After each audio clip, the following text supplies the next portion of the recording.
नमस्कार दोस्तों, education news 790 से मैं सुरेश यादव। दोस्तों, आज का टॉपिक है हमारा जो चल रहा है हिंदी साहित्य का इतिहास। हिंदी साहित्य के इतिहास के ये इम्पॉर्टेंट फैक्ट है जहाँ से कि मैक्सिमम एग्जाम में ये क्वेश्चन पूछे जाते हैं। जहाँ से भी हिंदी के पेपर होते हैं उनमें ये प्रश्न अवश्य किसी न किसी रूप में पूछे जाते हैं। तो दोस्तों, एजुकेशन 790 को, एजुकेशन न्यूज़ 790 को आप सब लाइक, सब्सक्राइब और दोस्तों में शेयर करें। यहाँ मैं हिंदी को स्टेप बाय स्टेप पढ़ा रहा हूँ। तो दोस्तों, आज का जो हमारा पहला क्वेश्चन बनता है यह है खुमाण रासो। क्या है? खुमाण रासो। तो खुमाण रासो किसने लिखा था? तो यह लिखे थे दलपति विजय। इसे लिखे थे दलपति विजय। और जगनिक ने लिखा था परमाल रासो। जैसे हमें बाकी के भी पता होना चाहिए था। और चंद्रबरदाई ने पृथ्वीराज रासो लिखा है। और विद्यापति की रचना जो है कीर्तिलता, कीर्तिपका, पताका और पदावली, ये आदि इनकी रचनाएं हैं। तो चंद्रबरदाई के बारे में तो सब जानते हैं कि इन्होंने पृथ्वीराज रासो लिखा था और ये पृथ्वीराज तिथि के परम मित्र भी थे। परम मित्र भी थे। तो इस प्रकार से खुमाण रासो के रचयिता कौन हुए? रचयिता कौन का नाम क्या है? तय हुए दलपति विजय। ये सब ऐसे फैक्ट हैं जो दोस्तों हमें याद ही होना चाहिए। जैसा आप देख रहे हैं कि यह यूपी टीजीटी 2011 में पूछा जा चुका है। यूपी टीजीटी 2011 में पूछा जा चुका है। और जैसा विद्यापति के बारे में हम और जानते हैं कि इन्हें मैथिल कोकिल के नाम से भी जाना जाता है। मैथिल कोकिल। तो कई बार यहाँ से भी क्वेश्चन पूछा जाता है कि मैथिल कोकिल किसे कहा जाता है? तो यह विद्यापति को कहा जाता है। अब देखिए दोस्तों, इसमें से दूसरा क्वेश्चन है निम्न में से हिंदी साहित्य का अतीत किसने लिखा है? हिंदी साहित्य का अतीत किसने लिखा है? तो यह दोस्तों लिखे हैं आचार्य विश्वनाथ प्रसाद मिश्र ने। आचार्य विश्वनाथ प्रसाद मिश्र ने। अब इसकी हम व्याख्या देख लेते हैं। हिंदी साहित्य इतिहास संबंधी ग्रंथ हिंदी साहित्य का अतीत 2 भागों में है। कितने भागों में है? 2 भाग में। लेखक आचार्य विश्वनाथ प्रसाद मिश्र हैं, जबकि हिंदी साहित्य का आलोचनात्मक इतिहास ग्रंथ के लेखक राम कुमार वर्मा है। ये भी हमें याद रखना है क्योंकि कई बार यहाँ से भी पूछा जाता है। अब इसमें आपको जितने भी यहाँ पे राइटर हैं, जितने भी लेखक हैं, सभी की रचनाओं का आपको ध्यान होना चाहिए क्योंकि राम कुमार वर्मा का जो ये हिंदी साहित्य का आलोचनात्मक इतिहास है ये भी कई बार पूछा जा चुका है। हिंदी साहित्य का आलोचनात्मक इतिहास ये कई बार पूछा जा चुका है। हिंदी काव्यधारा ग्रंथ के लेखक राहुल सांकृत्यायन हैं। हिंदी काव्यधारा ग्रंथ के लेखक राहुल सांकृत्यायन हैं और इन्हीं ने उस काल को हिंदी काव्यधारा ग्रंथ के लेखक कौन है? राहुल सांकृत्यायन हैं। तो इतना हमें फैक्ट इसमें याद रखना है कि हिंदी साहित्य का अतीत किसने लिखा है? तो लिखे हैं आचार्य विश्वनाथ प्रसाद मिश्र ने। अब हिंदी आदिकाल को प्रारंभिक काल किसने कहा था? आदिकाल को, अच्छा इसको एक साथ भी हम याद कर सकते हैं लेकिन वो याद नहीं होता, इसलिए अगर क्वेश्चन वाइज हम इसको देखेंगे तो हमें आसानी से याद हो जाएगा। तो आदिकाल को प्रारंभिक काल नाम किसने दिया है? तो आदिकाल के बारे में विभिन्न लेखकों ने विभिन्न नाम दिए हैं। तो प्रारंभिक काल किया है किसने? मिश्र बंधु ने। किसने कहा है? मिश्र बंधु ने। जैसे महावीर प्रसाद द्विवेदी ने इसको क्या कहा है? बीजोपन काल। और आचार्य प्रसाद द्विवेदी ने इसे हिंदी साहित्य का आदिकाल कहा है। और डॉक्टर ग्रियर्सन ने इसको चारण काल कहा है। तब इसकी व्याख्या हम देख लेते हैं।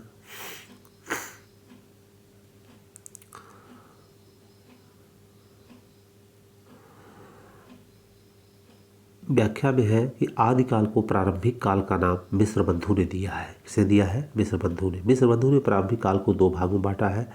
पहला भाग पूर्व आरंभिक काल जो 700 से 1343 और दूसरा उत्तर आरंभिक काल जो 1344 से 1444, जबकि विभिन्न विद्वानों द्वारा आदिकाल का नामकरण विभिन्न दिया गया है। तो ये फैक्ट हमें याद रखना बहुत ज़रूरी है क्योंकि यहाँ से क्वेश्चन काफ़ी बनता है। अगर 2 से 3 बार हम इस वीडियो को देख लेंगे तो ये आपको याद हो जाएगा। जैसे चारण काल जॉर्ज ग्रियर्सन कहा था, आदिकाल हजारी प्रसाद द्विवेदी ने कहा था, बीजोपान काल महावीर प्रसाद द्विवेदी ने कहा था, वीर गाथा काल आचार्य रामचंद्र शुक्ल ने कहा था, वीर काल विश्वनाथ प्रसाद मिश्र ने कहा था, सिद्ध सामंत काल राहुल सांकृत्याय ने कहा था और राम कुमार वर्मा ने संधि एवं चारण काल कहा था। तो ये हमें सारे याद होना चाहिए क्योंकि यहाँ से क्वेश्चन बहुत ज़्यादा बनता है और ऑलमोस्ट हर एग्जाम में एक ने क्वेश्चन यहाँ से बन जाता है। तो चारण काल जॉर्ज ग्रियर्सन ने, आदिकाल हजारी प्रसाद द्विवेदी ने, बीजो काल महावीर प्रसाद द्विवेदी ने, वीर गाथा काल आचार्य रामचंद्र शुक्ल ने, वीर काल विश्वनाथ प्रसाद मिश्र ने, सिद्ध सामंत काल राहुल सांकृत्याय ने, संधि एवं चारण काल राम कुमार वर्मा ने। इसको 2 से 3 बार हमें रिपीट करना है तो हमें याद हो जाएगा। अब देखिए यहाँ हमारा क्वेश्चन नेक्स्ट आ जाता है जो पहले देखे हैं कि आदिकाल को बीजोपान काल किसने कहा था। तो हमने यहाँ देखा था कि यह महावीर प्रसाद द्विवेदी ने कहा था, महावीर प्रसाद द्विवेदी ने कहा है। तो अब इसकी हम व्याख्या देख लेते हैं। आदिकाल को बीजोपन काल नाम आचार्य महाप्रसाद द्विवेदी ने दिया। इसके अलावा अन्य विद्वानों द्वारा आदिकाल के दिए गए नाम। तो एक बार हम फिर यहाँ देख लेते हैं सारा, इससे हमें बार बार देखने से ये याद हो जाएगा। तो चारण काल ग्रियर्सन ने कहा था, प्रारंभिक काल मिश्रबंधु ने कहा था, वीर गाथा काल आचार्य रामचंद्र शुक्ल ने कहा है, आदिकाल हजारी प्रसाद द्विवेदी ने कहा है, संधि उपचारण राम कुमार वर्मा ने कहा है, सिद्धि सामंत काल राहुल सांकृत्याय ने कहा है, अप्रभंश काल धीरेन्द्र वर्मा ने कहा है। ये फैक्ट हमें नया मिला है, ये हमें याद रखना है। अप्रभंश काल किसने कहा है? धीरेन्द्र वर्मा ने। अंधकाल कपिल कुल श्रेष्ठ ने कहा है। अंधकाल किसने कहा है? कपिल कुल श्रेष्ठ ने कहा है। तो ये 2 हमें अलग मिले हैं, इसको हमें याद रखना है कि अप्रभंश काल धीरेन्द्र वर्मा ने, अप्रभंश काल धीरेन्द्र वर्मा ने और अंधकाल कपिल कुल श्रेष्ठ ने कहा है। अब देखिए इसमें रीतिकाल को अलंकृत काल किसने कहा है? रीतिकाल को अलंकृत काल किसने कहा है? तो रीतिकाल को अलंकृत काल कहने वाले लेखक हैं मिश्रबंधु। कौन है? मिश्रबंधु। रीतिकाल को अलंकृत काल किसने कहा था? मिश्रबंधु ने कहा था। अब हम इसको देख लेते हैं। रीतिकाल को अलंकृत काल का नाम मिश्रबंधु ने कहा है। अब इसमें श्याम बिहारी, सुखदेव बिहारी, गणेश बिहारी ये तीनों सगे भाई हैं। इन्हीं को मिश्रबंधु के नाम से जाना जाता है। कई बार क्वेश्चन यहाँ से पूछ लिया जाता है कि इनमें से एक नाम गलत दे दिया जाता है और पूछ लिया जाता है कि क्या ये सही है। तो इसमें हमें याद रखना है कि श्याम देव, सुखदेव और गणेश, श्याम बिहारी, सुखदेव बिहारी और गणेश बिहारी ये तीनों लोगों को मिश्रबंधु के नाम से जाना जाता है। रमाशंकर शुक्ल ने इसको, शुक्ल रसाल ने रीतिकाल को कलाकाल कहा है। क्या कहा है? कलाकाल कहा है। विश्वनाथ प्रसाद मिश्र ने इसको श्रृंगार काल कहा है और आचार्य राम शुक्ल ने इसका नाम रीतिकाल दिया है। तो ये भी फैक्ट हमें याद रखना है कि किसने क्या कहा है, किसने क्या कहा है। जैसे रीतिकाल को अलंकृत काल मिश्रबंधु ने कहा है। अब मिश्रबंधु में श्याम बिहारी, सुखदेव बिहारी, गणेश बिहारी हैं। डॉक्टर रमाशंकर शुक्ल ने इसको रीतिकाल को कलाकाल कहा है। आचार्य विश्वनाथ प्रसाद मिश्र ने श्रृंगार काल कहा है और रामचंद्र शुक्ल ने इसको रीतिकाल कहा है। हिंदी में हिंदी साहित्य का सबसे पहले किसने लिखा है? तो यह लिखने वाले कौन है? शिव सिंह सेंगर। कौन है? शिव सिंह। हिंदी में हिंदी साहित्य का इतिहास सबसे पहले लिखने वाले कौन है? तो व्याख्या देख लेते हैं इसकी क्या है। हिंदी साहित्य का इतिहास सर्वप्रथम फ्रेंच विद्वान गारसा दी तासी ने इस्तवार दलाल लिटरेचर एंडू हिंदुस्तानी नाम से लिखा, जिसके प्रथम भाग का प्रकाशन 1839 था। द्वितीय भाग का प्रकाशन प्रथम भाग का प्रकाशन 1839, द्वितीय भाग का 1847 में हुआ। यह फ्रेंच भाषा में लिखा गया।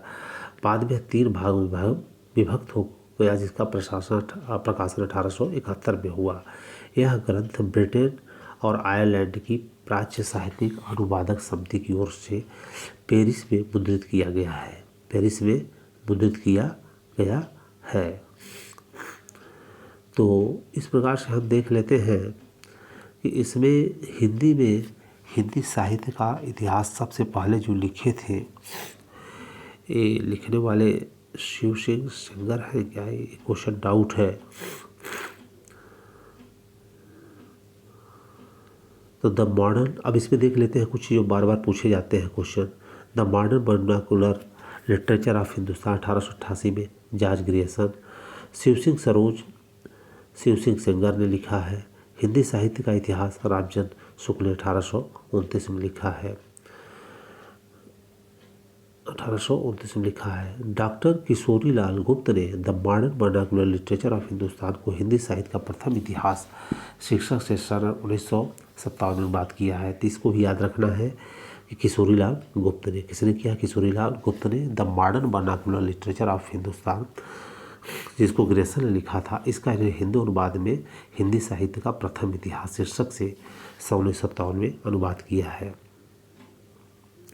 आचार्य शुक्ल का इतिहास मूलतः नागरी प्रचारी सभा द्वारा प्रकाशित हिंदी शब्द सागर की भूमिका के रूप में हिंदी साहित्य का विकास के नाम से 1929 में प्रकाशित हुआ। प्रश्न में निहित विकल्प के अनुसार शिव सेंगर कृत सरोज 1883 में हिंदी में लिखित प्रथम ग्रंथ है।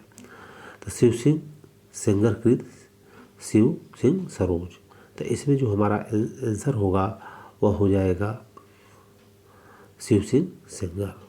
क्या हो जाएंगे यहाँ पे? बी हो जाएगा, शिव सिंह सेंगर। क्योंकि हिंदी साहित्य तो सबसे पहले फ्रेंच में लिखा गया था, लेकिन हिंदी में लिखा जाने वाला है कौन सा है? शिव सिंह सेंगर द्वारा रचित शिव सिंह सरोज। अब आगे देखते हैं नेक्स्ट क्वेश्चन। इसमें हमें दोस्तों ये जरूर याद रखना है, the modern vernacular literature of Hindustan George Grierson 1888 में, शिव सिंह सरोज, शिव सिंह सेंगर, हिंदी साहित्य का इतिहास 1929 में रामचंद्र शुक्ल। और इसके बाद डॉक्टर किशोरीलाल गुप्त ने the modern literature of Hindustan, the modern vernacular literature of Hindustan का हिंदी साहित्य का प्रथम इतिहास शीर्षक से 1957 में अनुवाद किया। और आचार्य शुक्ल इतिहास मूलतः नागरी प्रचारी सभा द्वारा प्रकाशित हिंदी शब्द सागर की भूमिका के रूप में हिंदी साहित्य को विकास के नाम से 1929 में प्रकाशित हुआ था। तो दोस्तों ये हमें फैक्ट याद रखना है कि हिंदी साहित्य का विकास किसकी रचना है? तो आचार्य रामचंद्र शुक्ल की है। और कब प्रकाशित हुई है? 1929 में। हिंदी साहित्य की भूमिका पुस्तक के लेखक कौन है? तो इसके लेखक हैं हजारी प्रसाद द्विवेदी। कौन है? हजारी प्रसाद द्विवेदी। तो हम इसको देख लेते हैं इनकी क्या क्या रचनाएं हैं। तो हिंदी साहित्य की भूमिका 1940 में, हिंदी साहित्य का उद्भव और विकास और हिंदी साहित्य का इतिहास, ये तीनों ही किसके द्वारा रची गई है? ये तीनों रचनाएं हैं आचार्य हजारी प्रसाद द्विवेदी के द्वारा। ये हमें फैक्ट याद रखना है। हिंदी साहित्य की भूमिका 1940 में, हिंदी साहित्य का उद्भव और विकास 1952 में आचार्य हजारी प्रसाद द्विवेदी, और हिंदी साहित्य का आदिकाल 1952 में। तीनों ही रचनाएं किसके द्वारा रचित है? आचार्य हजारी प्रसाद द्विवेदी के द्वारा। फैक्ट हमें याद रखना है, कई बार यहाँ क्वेश्चन बनता है। हिंदी साहित्य का इतिहास 1929 में आचार्य रामचंद्र शुक्ल। अब हिंदी साहित्य का आलोचनात्मक इतिहास और हिंदी साहित्य का आलोचनात्मक इतिहास जो है यह राम कुमार वर्मा के द्वारा रचित है, जो 1938 में। और हिंदी साहित्य का अतीत पार्ट 1 पार्ट 2 59 और 60 में जो रचित किया गया है, यह विश्वनाथ प्रसाद मिश्र के द्वारा हुआ है। इस्तवार दलाल लिटरेतुर एंदुई हिंदुस्तानी की रचना की थी। इसकी रचना की थी फ्रेंच विद्वान गारसादी तासी ने।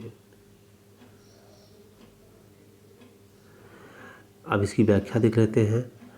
इस्तवार दलाल लिटरेतुर एंदुई हिंदुस्तानी नामक इतिहास ग्रंथ की रचना गारसादी तासी ने गार्सा दतासी एक फ्रेंच विद्वान थे। उनका इतिहास ग्रंथ फ्रेंच भाषा के 2 भागों में सन 1839 और 1827 प्रकाशित हुआ। इसका तीसरा संस्करण 1871 प्रकाशित हुआ। हिंदी साहित्य के इतिहास लेखन का सबसे पहला प्रयास तासी ने किया। जॉर्ज गिब्सन द्वारा रचित the modern vernacular literature of Hindustan 1888 में सच्चे अर्थों में हिंदी साहित्य का पहला इतिहास ग्रंथ माना जाता है, पहला इतिहास माना जाता है। तो ये सब फैक्ट हमें याद रखना है क्योंकि यहाँ से भी क्वेश्चन बन जाते हैं। अब निम्नलिखित रचनाओं को उनके रचनाकारों के साथ हमें क्या करना है, सुमेलित करना है। तो जैसे इसमें हिंदी साहित्य की भूमिका, हिंदी साहित्य की भूमिका क्या किसने लिखा है, आचार्य जय प्रसाद द्विवेदी ने। हिंदी साहित्य का आलोचना इतिहास डॉक्टर राम कुमार वर्मा ने। अब हिंदी साहित्य इसका डिटेल देखते थे। हिंदी साहित्य की भूमिका आचार्य जय प्रसाद द्विवेदी ने। हिंदी साहित्य का आलोचनात्मक इतिहास डॉक्टर राम कुमार वर्मा ने। उत्तरी भारत की संत परंपरा परशुराम चतुर्वेदी ने। और हिंदी साहित्य का दूसरा इतिहास किसे लिखा है, बच्चन सिंह ने। किसे लिखा है, बच्चन सिंह ने हिंदी साहित्य का दूसरा इतिहास। और आधुनिक हिंदी साहित्य 1941 में लक्ष्मी सागर वार्ष्णेय ने लिखा है, लक्ष्मी सागर वार्ष्णेय ने लिखा है। आगे हम देखते हैं हिंदी साहित्य के इतिहास लेखकों के काल क्रमानुसार सही क्रम क्या है। सही क्रम, हिंदी साहित्य के इतिहास लेखकों के काल क्रमानुसार सही क्रम क्या है। तो इसमें देखिए सबको पता है कि गार्सादिदासी सबसे पहले थे, इसके बाद शिव सिंह सेंगर आते हैं, फिर मिश्र बंधु, फिर रामचंद्र शुक्ल। इसका हमारा इसमें डी आंसर सही हो जाएगा।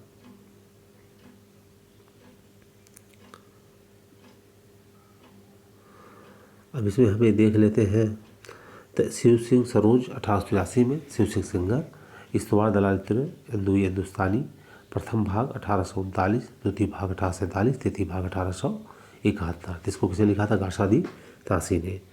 अब मिश्र बंधु ने 1913 में। और हिंदी साहित्य का इतिहास 1929 आचार्य रामचंद्र शुक्ल ने। इस प्रकार से कालक्रमानुसार में डी सही है। तो जय हिंद दोस्तों, आज के लिए बस इतना ही। फिर मिलेंगे हम हिंदी के नेक्स्ट लेक्चर के साथ। तो दोस्तों अगर ये अच्छा लगा है तो चैनल को आप लोग सब्सक्राइब करें और इसे दोस्तों में शेयर करें। जय हिंद, जय भारत।